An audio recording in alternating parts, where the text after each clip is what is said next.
see they put me up before the food came, so don't worry, I'm looking over there too. So I'm going to keep this pretty short. But I'm Patrick Gubry, I'm the Water Programs Manager with Ecoworks.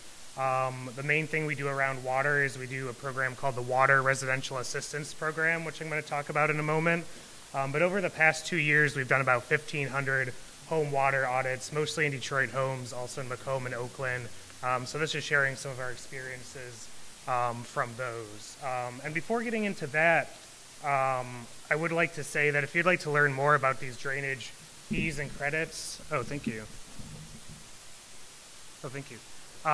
There will be, I'm sure, a lot of events, but including 8 land and water forums in 2018. So these will be hosted by Detroit Future City, but there's a lot of organizations that are helping partner in those, like Friends of the Rouge, the Sierra Club, Eastside Community Network. We had one in November to do a kind of test run. DWSD will be out there to answer any questions about these drainage charges. So the dates of those are not set, but I would ask for you to connect on Facebook or something with Sierra Club, Keep Growing Detroit, Eastside Community Network, Friends of the Rouge, Detroit Future Cities for those dates of the land and water forums. They also have a nice tool that you can access online now called the Drainage Viewer. So if you Google DWSD Drainage Viewer, it will take you to a site where you can put in your address and you can see what they think you have in terms of impervious acreage. So if you type in your address, 14949 Grayfield, it will say you have 0.04 impervious acres. And if you think to yourself, hey, I don't have that garage there anymore, or hey, they have the square footage of my house or church way off, you can let them know that and challenge that, and that's all walked through in those forums. So in terms of assistance available, though, I think that's going to be the main thing I'm going to talk about. If you could pull out the sheet and take a look at this kind of Water Smart sheet. It should be in the packet you got.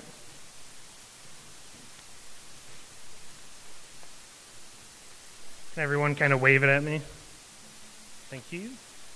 Okay, a couple tips and a couple resources. As it was stated, I don't think through the drainage charge for residential homes, there's really like a home run way to save water, just because the space you need to do it is a little too big for a residential home. So I'm mostly going to share resources and tips around saving water inside your home, which I think is a little easier for residents to do. So does anyone know how they can test their whole home for water leaks? Test your whole house for water leaks? What was that in the back? Ooh, the dye. Yes, the dye is the exact way to test toilets for leaks, but there's a way you can even test your whole house in the back. Yes. So your water meter, he said take a water meter reading, and what he means by that, and the instructions are also here for you in the future. Your water meter is probably down in your basement. It's probably down by the street side of your basement wall. If it's like mine, there's a lot of cobwebs and junk from people who used to live in your house. But you would go down there and read the numbers on your meter and then wait 3 hours. Don't use any water. Don't shut off your water or anything like that. Just don't use any water. So maybe when the kids are at school or something. And then after you don't use any water for 3 hours, look at the water meter again and read the numbers. And what happens if you haven't used any water, but the meter reading has went up? What does that mean? You got a leak somewhere.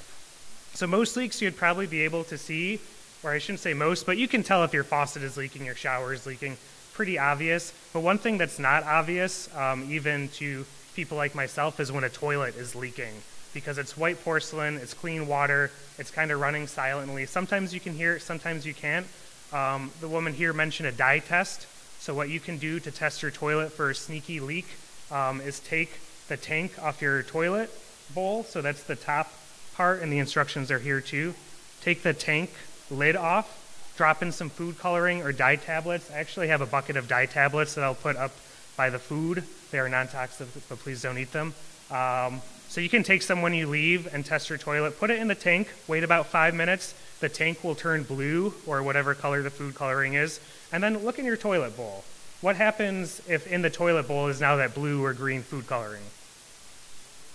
There's a leak. Yep, there's a little thing in most toilets called a flapper. You hit the handle, it comes up, it flushes. Over time, a lot of times that gets kind of whacked out of shape, and it makes the water kind of flow continuously. So take a dye tablet or two and see if you have any sneaky toilet leaks. Those are by far the most common leaks we found in the water audits. So in terms of some resources, there's some numbers here for you to call to help lower your water bill. For all income levels, so not an income qualified program, anyone can call DTE or consumers, and the numbers down here, they will come out for free to your home. They will install water saving shower heads and aerators, which is a little piece at the end of your faucet. They kind of mix water with air, so it shoots out at higher pressure, but it's actually using less water. It's not cutting off the flow or anything. It's kind of mixing it with air, shooting it out. They also install things like light bulbs and pipe wrap and things like that. So that's for everyone.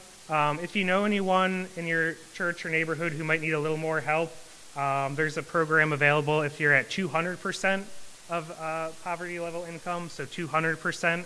And for that, that's a flyer with this kind of fridge. And Oprah, please don't tell for trademark people. But we can come out to your home, and if you have an old refrigerator before the year 2000, we can upgrade it to a new one at no cost to you. We also do the shower heads, aerators, and energy stuff in that visit. The program will restart in January, but it's till December 22nd is this program year. So if you get it in between the 22nd, we can for sure come out, and we will probably restart that in January. And we also do some education around energy and water. And then the RAP program that I mentioned is here too. That's for folks at 150% of poverty level. If you enroll in that by calling this number, you get a $25 bill credit each month. You get some arrears forgiveness up to $700 a year. And if you have high water usage, we'll come out and we'll do a home water audit where we can find and fix leaks that are causing a high water bill. We can do the shower heads and aerators. We can help read the water bill and explain the charges on it. And that's at no cost as well if you're enrolled in the program. So take these, please share these. We're trying to get the word out, run a bunch of flyers for a church or whatever. We would definitely appreciate it. And that's the end of my presentation. Thank you.